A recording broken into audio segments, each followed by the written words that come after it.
Assalamualaikum warahmatullahi wabarakatuh. Kalau di pajak dia wajib mengisi SPT itu dengan benar, lengkap, dan jelas. Bisa dijelaskan mengenai SPT diterima lengkap ini seperti apa sih maksudnya?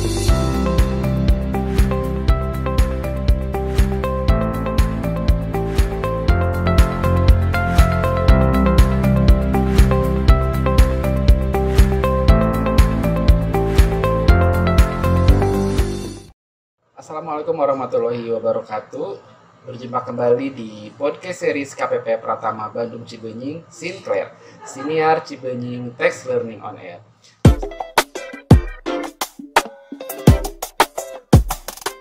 Bersama saya Erik Bubianto. Apa kabar kawan pajak? Baik. Sehat selalu ya. Baik, saya jawab bantu ya. Kali ini saya ditemani oleh penyuluh pajak KPP Pratama Bandung Cibenying, Mas Heri Prapto. Apa kabar Mas Heri? Baik Mas Erik. Mas Erik apa kabar? Alhamdulillah. Pada kesempatan ini kawan pajak kita akan membahas mengenai SPT tahunan. Kenapa SPT tahunan? Karena baru-baru ini DJP menerbitkan peraturan terbaru mengenai percepatan pengembalian kelebihan pembayaran pajak, itu Per 05 tahun 2023. Nah, salah satunya di situ menyebutkan bahwa kelebihan pembayaran pajak akan dikembalikan ke wajib pajak dalam proses yang lebih cepat. Salah satu poinnya menyatakan bahwa setelah SPT diterima lengkap, 5 hari setelah SPT diterima lengkap, maka DJP harus menerbitkan surat pemberitahuan dan permintaan rekening.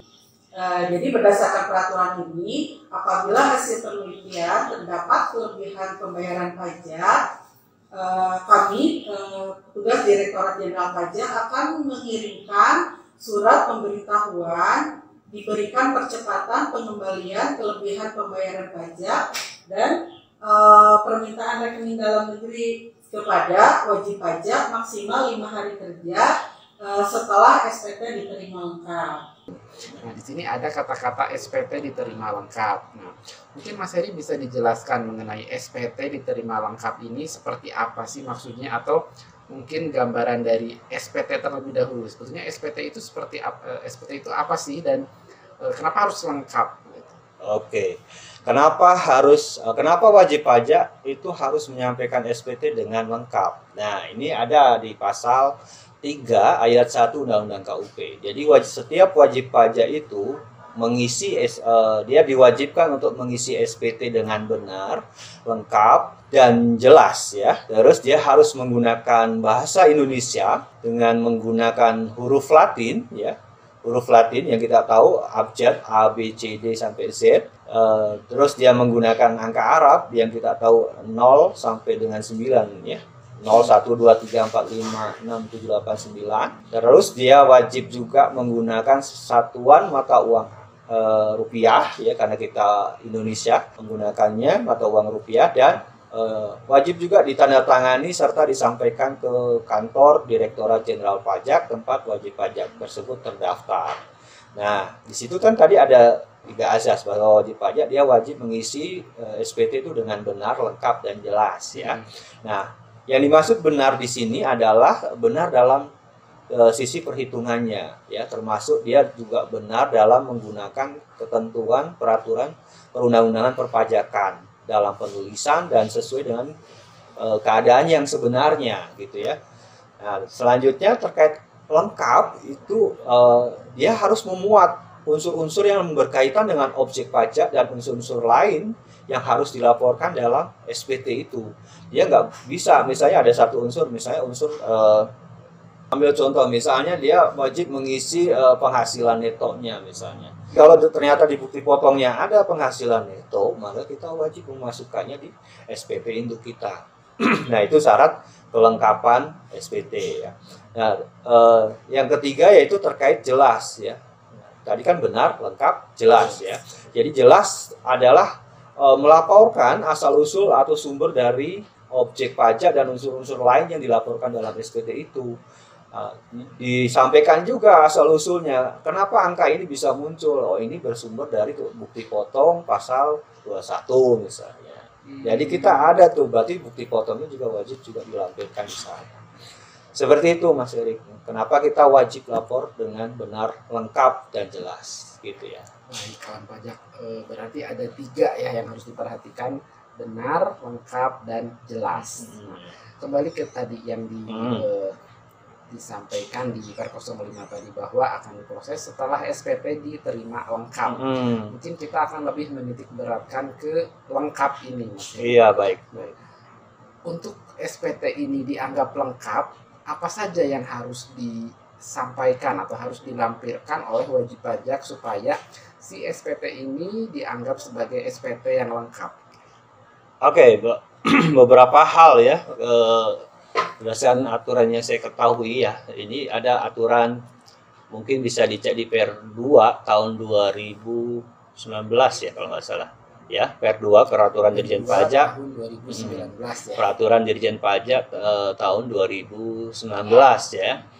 Ini yang paling sering ya, paling sering saya terima, misalnya terdapat elemen SPT induk yang diisi tidak lengkap. Elemen SPT induk itu mulai dari NPWP ya, NPWP, nama, terus KLU, nomor telepon, dan ke bawahnya itu kan ada, kalau orang pribadi dia berarti ada penghasilan bruto, penghasilan neto, pengurang gitu ya, PTKP misalnya. Nah, kalau dia ngisinya tidak lengkap di situ, otomatis dia dianggap SPT-nya menjadi tidak lengkap. Nah, terus ada juga misalnya kayak zakat atau sumbangan wajib keagamaan lain yang dimasukkan di sana misalnya, dan itu tidak dilampiri dengan bukti-bukti ya misalnya. Nah, itu juga bisa dianggap sebagai tidak lengkap. Nah, atau justru kebalikannya, WP-nya melampirkan bukti-buktinya tapi dia tidak mencantumkan di SPT itu tadi, yang tadi ya, pengertiannya seperti itu. Nah, malah ada juga yang dia mencantumkan angkanya di situ tapi nggak dilampiri. Itu juga kebalikannya, itu bisa juga dianggap sebagai SPT yang tidak lengkap. Nah, selanjutnya ada lampiran daftar pemotongan, pemungutan yang dipotong oleh atau dipungut oleh pihak lain. Terus daftar harta dan kewajiban pada akhir tahun. Selanjutnya daftar susunan anggota keluarga dalam SPT tahunan orang pribadi dilampirkan tapi dia diisi tidak lengkap. Ya, setiap kolom kan dia ada ininya ya, ada apa saja yang harus diisi, misalnya kolom nama, kolom NIK, kolom ada kalau harta dia ada kode hartanya, misalnya tahun perolehannya tahun berapa dan seterusnya. Itu wajib diisi dengan lengkap ya. Ya, kita harus juga jelas di sana misalnya terkait harta, asal usul harta ini dari mana sih misalnya, apakah dia warisan, apakah dia diperoleh tahun 2022 secara kredit misalnya, dan keterangan-keterangan lain yang mungkin untuk memperjelas posisi harta itu. Ya. Terus ketiga, kalau untuk wajib pajak badan biasanya itu dari daftar pemegang saham atau pemilik modal ya. Itu juga wajib, ada berapa orang yang atau berapa perusahaan yang memiliki modal di sana, dan daftar susunan pengurus maupun komisarisnya itu juga wajib diisi, baik NPWP, nama, NPWP, alamat biasanya ya, dan itu wajib dimasukkan juga dalam lampiran SPT badan. Salah satu tidak diisi dengan lengkap, itu bisa dianggap SPT-nya juga tidak lengkap. Dan beberapa hal lainnya terkait lampiran khusus yang disyaratkan dalam SPT tahunan badan itu ada, tapi tidak, biasanya ada juga yang tidak diisi dengan lengkap. Nah, yang sering lupa zaman kita dulu pakai SPT manual itu kan SPT-nya ditandatangani oleh kuasa wajib pajak, tapi tidak dilampirkan surat kuasanya. Ya, surat kuasa khusus kan. Jadi SPT ini salah satu kewajiban perpajakan yang bisa dikuasakan oleh kuasa wajib pajak atau wakilnya gitu ya.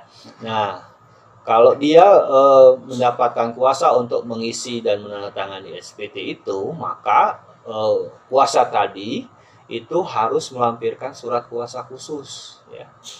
Itu ada syarat-syaratnya untuk menjadi kuasa dan seterusnya, ada ya. Nah, atau tanda tangan tadi sebenarnya bisa juga dilakukan secara digital ya, tanda tangan biasa, tanda tangan sampel juga boleh. Untuk SPT ini khusus untuk SPT dia bisa menggunakan tanda tangan biasa, pakai ballpoint seperti biasa, atau dia menggunakan tanda tangan sampel, atau tanda tangan yang sekarang menggunakan e-filing itu menggunakan token ya, tanda tangan digital kita ya. Nah, atau bukan oleh kuasa nih, kebetulan SPT-nya diisi oleh ahli waris. Nah, tetapi tidak dilampirkan dengan surat keterangan kematian dari pemilik almarhumnya gitu ya, atau dari instansi yang berwenang, dia tidak melampirkan. Atau SPT-nya dia kurang bayar tetapi tidak melampirkan SSP-nya, surat setoran pajaknya juga tidak dilampirkan, atau bukti lain ya, bukti penerimaan negara lain yang terkait dengan SPT itu tidak dilampirkan. Atau keterangan atau dokumen yang dipersyaratkan sebagaimana tercantum dalam lampiran 2 ya. Di lampiran 2 itu banyak sekali dokumen-dokumen. Yang paling sering nih yang kebetulan saya terima terkait dengan SPT lebih bayar tapi dia mengisi kolom zakat. Di kolom zakat itu ada kolom zakat atau sumbangan ya, di lampiran itu kan ada tuh ya. Nah, dia udah ngisi nih.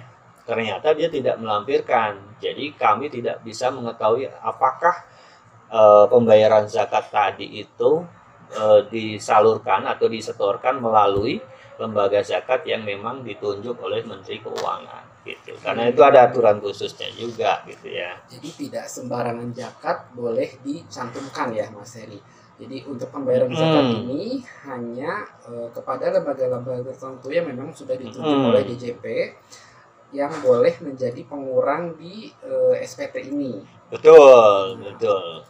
Itu mungkin bisa disampaikan Mas Heri, lembaga zakatnya itu ada di peraturan yang mana, atau mungkin bisa disebutkan contoh-contoh lembaga yang memang tercantum dalam peraturan tersebut. Iya, jadi daftarnya ada banyak ya, daftarnya mungkin lebih dari 30 sampai 80-an mungkin, kurang lebih saya harus ngecek lagi detailnya.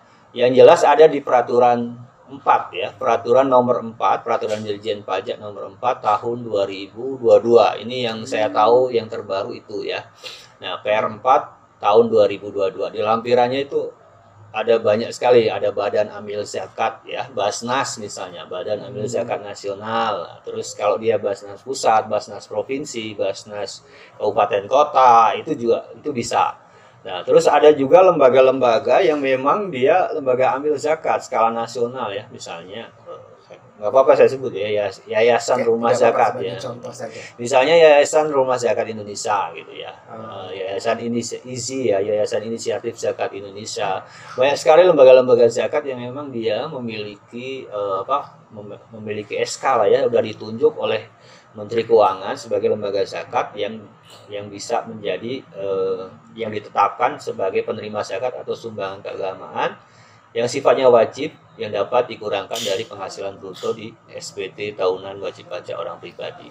Jadi nggak serta-merta kita bayar zakat, misalnya kita bayar zakatnya ke tetangga kita karena mereka merupakan muzaki, itu otomatis bisa mengurangi zakat atau penghasilan bruto di SPT kita. Nggak seperti itu.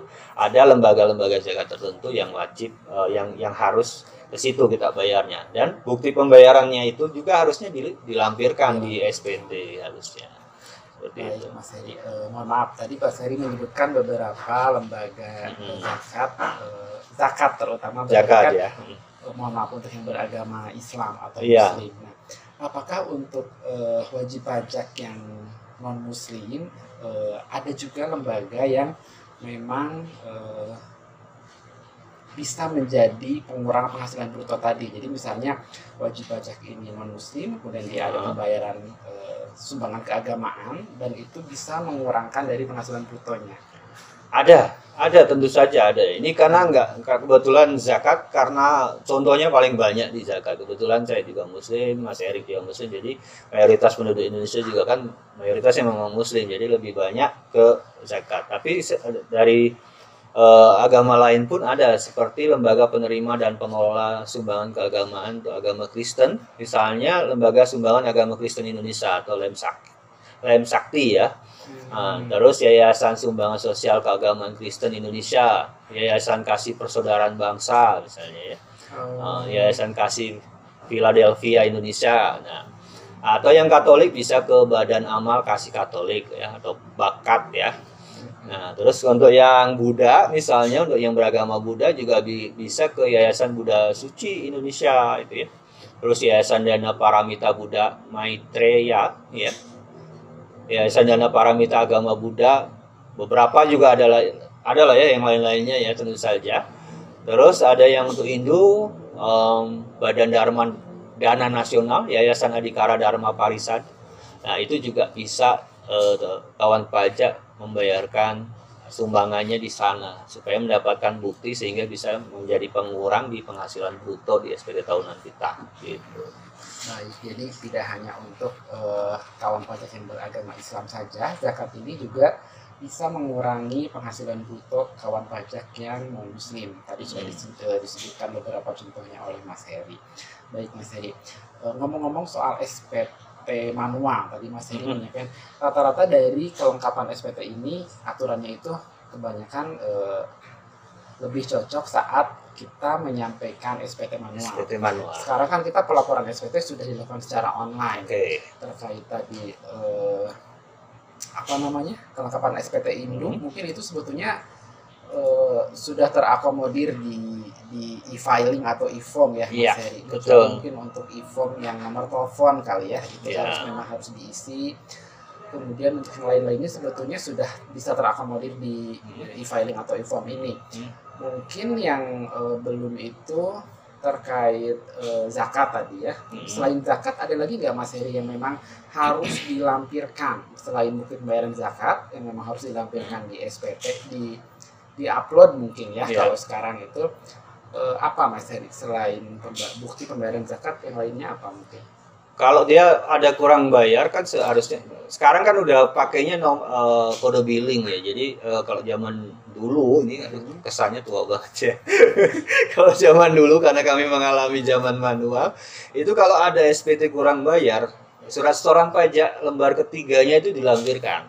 Iya kan? Oh, iya. Ya, dilampirkan di SPT manual tersebut. Nah, terus kalau sekarang kita cukup menginput di e-filing atau di e-form nomor NTPN atau nomor bukti pemindah bukuannya saja. Nah, sistem akan secara otomatis akan melakukan validasi atas nomor NTPN itu.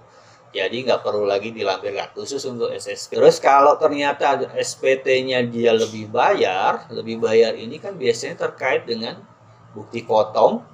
Ya, bukti potong ya. Biasanya bukti potong PPH biasanya ya 1721 dari bukti potong PPH pasal 21, pasal 22, pasal 23 dan seterusnya. Semua bukti potong yang diperoleh oleh wajib pajak dan dia kreditkan di lampiran daftar bukti pemotongan itu semuanya wajib dilampirkan. Itu kuncinya. Khusus untuk wajib pajak orang pribadi mungkin ya. Ini saya bedakan dulu untuk orang pribadi. Biasanya dia mencantumkan misalnya ada 3 bukti potong dari pemberi kerja misalnya. Ternyata cuma 1 yang dilampirkan. Nah, kalau dia memasukkan 3 artinya 3-3-nya harus dilampirkan. Seluruh bukti potong tersebut harus dilampirkan. Selain bukti pembayaran zakat, kalau dia masukin kolom pembayaran zakat artinya bukti pembayaran zakat juga harus dilampirkan. Nah, terus kalau dia tadi misalnya yang mengisi adalah ahli waris misalnya, itu maka surat keterangan kematiannya juga harus dilampirkan seharusnya. Ya itu kan jadi syarat kelengkapan dia sebetulnya kan. Kenapa? Karena yang menandatangani adalah ahli warisnya. Jadi kita tahu bahwa status wajib pajak orang pribadi itu adalah warisan yang belum terbagi, seperti itu. Nah, kalau untuk wajib pajak yang melaksanakan pembukuan, misalnya orang pribadi yang melaksanakan pembukuan ataupun wajib pajak badan, maka laporan keuangannya, neraca dan laba ruginya itu wajib juga dilampirkan. Ya. Nah, terus ada lagi yang PP 46 ya, WP yang menggunakan skema PP 46 dulu ya, atau PP 23 tahun 2018 dan sekarang menjadi PP 55 tahun 2022. Itu juga rekapitulasi peredaran brutonya juga wajib dilampirkan dalam hal dia tidak menyelenggarakan pembukuan tapi menggunakan pencatatan. Nah, atau yang ini yang untuk khusus untuk SPT yang masih menggunakan ISPT, contohnya ISPT PPA pasal 21 yang sekarang kan masih belum masuk ke e-Bupot unifikasi tuh. Nah, maka dan dia kirim formulirnya tidak diupload gitu ya. Ada beberapa WP yang masih menggunakan cara manual seperti itu, maka setelah dia cetak lampiran induk dan ditandatangani dicap oleh perusahaannya, kan dia wajib juga melampirkan CSV-nya, ya dokumen elektroniknya. Dokumen elektronik itu juga wajib dilampirkan dan sebelum dia kirimkan melalui pos ke kantor pajak. Nah, seperti itu mungkin yang sering lupa ya ini. Baik, Mas Heri. Sebetulnya untuk wajib pajak yang sudah menyampaikan SPT secara online melalui DJP online, untuk yang menggunakan e-form misalnya itu bisa dilihat ya Mas Heri, di saat mau submit itu ada lampiran-lampiran apa saja yang memang harus di-upload. Jadi contohnya tadi kalau untuk orang pribadi sudah Mas Heri sampaikan bukti store zakat, bukti potong, sama kalau untuk warisan belum terbagi tadi ada surat kematian, surat keterangan kematiannya dari wajib pajaknya, dan laporan keuangan untuk wajib pajak orang pribadi yang menyelenggarakan pembukuan atau untuk wajib pajak badan, sama tadi terakhir satu lagi dokumen elektronik atau media dokumen elektronik untuk yang menyampaikan lewat di SPT PH pasal 21, dan satu lagi tadi Mas Heri rekapluto untuk wajib pajak PP 23 tahun 2015, atau yang justru melaksanakan pencatatan ya kayak norma juga kan beberapa kan ada tuh usaha bebas gitu kan ya, usaha bebas seperti dokter dan lain-lain yang tidak menyelenggarakan pembukuan, dia menggunakan norma perhitungan neto, dia wajib juga melampirkan rekapitulasi peredaran per bulannya ya, omset per bulannya tadi. Rincian penghasilan per bulannya juga harus dilampirkan. Betul. Baik Mas Heri, tadi kan sudah dijelaskan ya apa saja yang harus dilampirkan supaya SPT yang disampaikan wajib pajak itu dianggap sebagai SPT yang lengkap. Ya. Nah, jika wajib pajak menyampaikan SPT yang tidak lengkap, apa tindak lanjut yang dilakukan oleh DJP? Oke, jadi SPT yang masuk itu akan kami lakukan penelitian kelengkapan biasanya ya. Penelitian kelengkapan ketika kami menemukan ada beberapa SPT yang ternyata kita nyatakan tidak lengkap, maka kantor pajak ya kami akan menerbitkan surat permintaan kelengkapan. Istilahnya surat permintaan kelengkapan terkait SPT tahunan atau SPT masa yang disampaikan oleh wajib pajak tadi gitu. Nah, kita kirimkan ke wajib pajak nantinya ya. Nanti dalam jangka waktu 30 hari sejak surat permintaan kelengkapan itu wajib pajak harus merespon. Seandainya tidak direspon, gimana gitu kan? Ya, nanti maka surat SPT tadi ya dianggap data saja, tidak dipertimbangkan sebagai laporan pajak nantinya gitu. Jadi jika SPT yang disampaikan wajib pajak tadi dianggap tidak lengkap oleh petugas pajak, kemudian petugas pajak mengirimkan surat permintaan kelengkapan. Dan jika dalam waktu 30 hari wajib pajak tidak merespon surat tersebut, merespon di sini berarti melengkapi ya. Kita minta apa, misalnya minta bukti potong nih, ternyata di SPT Anda tidak dilampiri dengan bukti potong 1721 A1 atau A2 misalnya. Nah, maka wajib pajak tinggal menyampaikan bukti potongnya tadi 1721 A1 atau 1721 A2-nya tadi ke kantor pajak. Baik. Nah, itu respon yang saya maksudnya. Kemudian tadi jika wajib pajak tidak merespon setelah waktu 30 hari, itu tadi berarti SPT-nya jadi bagaimana? SPT-nya dianggap tidak disampaikan. SPT-nya dianggap tidak disampaikan. Hanya WP cuma ngasih data aja kira-kira kita. Karena SPT-nya tidak dianggap tidak disampaikan, nanti DJP menerbitkan lagi namanya surat pemberitahuan bahwa SPT tersebut dianggap tidak disampaikan oleh wajib pajak. Jadi meskipun wajib pajak saat lapor pertama itu kan dia sudah dapat bukti pelaporan ya. Iya. Tetap jika SPT-nya dianggap tidak lengkap, kemudian ada surat permintaan kelengkapan dan dia tidak merespon dalam waktu 30 hari, SPT-nya dianggap tidak disampaikan begitu ya. Betul. Nah, kalau tidak disampaikan berarti kan kalau dia mau melaporkan sekarang misalnya karena udah Maretnya udah lewat untuk orang pribadi, maka dia lapor lagi SPT normalnya sekarang dan statusnya menjadi terlambat. Nah, kalau yang tadi nih ya, satu lagi ya, BP-nya ternyata melengkapi dalam jangka waktu 30 hari. Iya kan? Ternyata dalam jangka waktu 30 hari itu wajib pajak melengkapi permintaan kelengkapan yang kita kirimkan. Maka nanti tanda terima SPT itu adalah mundur sesuai dengan wajib pajak menyampaikan surat kelengkapannya tadi gitu. tanggal saat wajib pajak melengkapinya. menyampaikan, ya, Itu dianggap sebagai tanda penerimaan. SPT diterima lengkap tadi, Ya, berarti ya. betul. Untuk wajib pajak yang lebih bayar menjadi titik awal perhitungan tadi SPT diterima lengkap, kemudian ditindaklanjuti dengan proses berikutnya. Betul. Gitu ya Mas Heri. Jadi Ya. kawan pajak agar dipastikan apakah SPT kawan pajak disampaikan itu lengkap atau tidak, kemudian jika tadi ada surat permintaan kelengkapan agar segera direspon dalam waktu tidak lebih dari 30 hari ya, supaya SPT-nya tidak menjadi SPT yang dianggap tidak disampaikan, gitu Mas Heri ya. Betul. Nah, ini satu lagi nih Mas Erik, kebetulan keingetan. Jadi, nah disinilah pentingnya alamat wajib pajak itu harus update, ya kan? Kita sekarang kan lagi ada program pemutakhiran data nih antara NPWP dan NIK. Betul. Nah, termasuk di situ juga kita harus memutakhirkan alamat tempat tinggal kita atau alamat tempat usaha kita. Nah, atau alamat kedudukan lah ya, boleh dibilang gitu. Kenapa? Karena ketika surat yang kita sampaikan ke wajib pajak dari kantor pajaknya udah dikirim deh ke wajib pajaknya. Ada beberapa wajib pajak yang merasa saya nggak pernah menerima surat misalnya ya. Padahal kita pasti udah sampaikan ke wajib pajaknya gitu loh. Ya.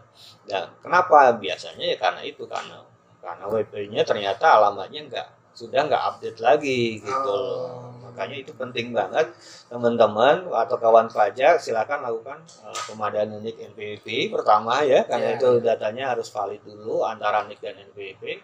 Yang keduanya pastikan juga alamatnya itu yang ketika kantor pajak mengirimkan surat itu bagaimana caranya supaya surat itu bisa kawan pajak terima. Kenapa? Karena kita punya jangka waktu tadi gitu. Seperti itu. Jelas sekali Mas Heri. Jadi satu tambahan lagi kawan pajak untuk selalu mengupdate alamat gitu ya, untuk kawan pajak yang orang pribadi mungkin silahkan melakukan pemadanan NIK dan NPWP, karena mulai tahun depan, mulai 2024 NPWP sudah menggunakan NIK kawan pajak. Jadi masih ada waktu kawan pajak silahkan melakukan pemadanan NIK dan NPWP. Untuk yang wajib pajak badan mungkin agar selalu mengupdate alamatnya. Jadi jika ada surat, contohnya tadi surat permintaan kelengkapan, itu segera diterima dan bisa segera direspon ya. Jadi tentunya tidak akan merugikan kawan pajak juga. Jadi intinya tadi ya Mas Heri ya, kita rekap kembali dari awal bahwa SPT yang kawan pajak sampaikan itu harus benar, lengkap, dan jelas. Kemudian kita titik beratkan pada poin lengkap. Kenapa? Karena jika SPT-nya tidak lengkap, maka kawan pajak tidak bisa mendapatkan haknya kawan pajak. Untuk kawan pajak yang lebih bayar tidak bisa diproses lebih lanjut jika SPT-nya tidak lengkap. Kemudian berikutnya adalah tentang alamat harus selalu update. Untuk kawan pajak yang orang pribadi jangan lupa melakukan pemadanan NIK dan NPWP. Baik Mas Heri, sebelum kita akhiri ada yang ingin disampaikan kembali mungkin closing statement mungkin untuk kawan pajak di luar sana yang masih haus dengan info-info tentang perpajakan, mungkin ada sesuatu yang ingin Mas Heri sampaikan. Oke, agar kawan pajak kalau masih setelah menonton video ini masih ada pertanyaan yang belum jelas, boleh langsung silakan komentar saja ya, komentar, kami akan coba menjawab secepatnya, atau bisa langsung menghubungi WA chat kami ya, chat WA helpdesk ya, atau ke Klik Cibenying. Nanti bisa cek di media sosial kami @pajakcibenying, juga bisa langsung DM di sana, atau mau menanyakan nomor WA-nya juga bisa gitu ya, supaya lebih jelas lagi ya. Kalau mau langsung komentar silakan, kalau mau chat WA kami juga silakan, atau mau langsung bertanya ke Kring Pajak @kring_pajak di Twitter juga silakan. Nah, banyak sekali media-media yang kami coba sampaikan untuk mengedukasi wajib pajak atau memberikan informasi. Intinya jangan lupa untuk follow akun Instagram pajak ya, Kapajak Cibenying terutama, atau Dijen Pajak RI atau @kringpajak. Karena informasi biasanya kami langsung blast melalui media sosial tersebut, atau kunjungi juga situs resmi kami www.pajak.go.id untuk mendapatkan seluruh informasi perpajakan yang kawan pajak butuhkan. Demikian Mas Erik. Baik Mas Heri, satu lagi mungkin ya tambahan untuk kawan pajak, bahwa seluruh layanan perpajakan yang diselenggarakan oleh kantor pajak Cibenying dan DJP pada umumnya itu tidak dikenakan biaya. Semuanya gratis kawan pajak. Jadi silakan kawan pajak tidak perlu takut untuk datang ke kantor pajak atau meminta layanan di kantor pajak manapun, karena semuanya itu gratis, tidak dipungut biaya. Baik. Mungkin cukup sekian ya Mas Cukup. pertemuan kita kali ini. Semoga kita bisa berjumpa kembali di Sinclair berikutnya, episode berikutnya. Sinclair Siniar Cibenying Tax Learning on Air. Saya pamit undur diri, saya Erik Rubianto dan Mas Heri Prapto. Ya, baik.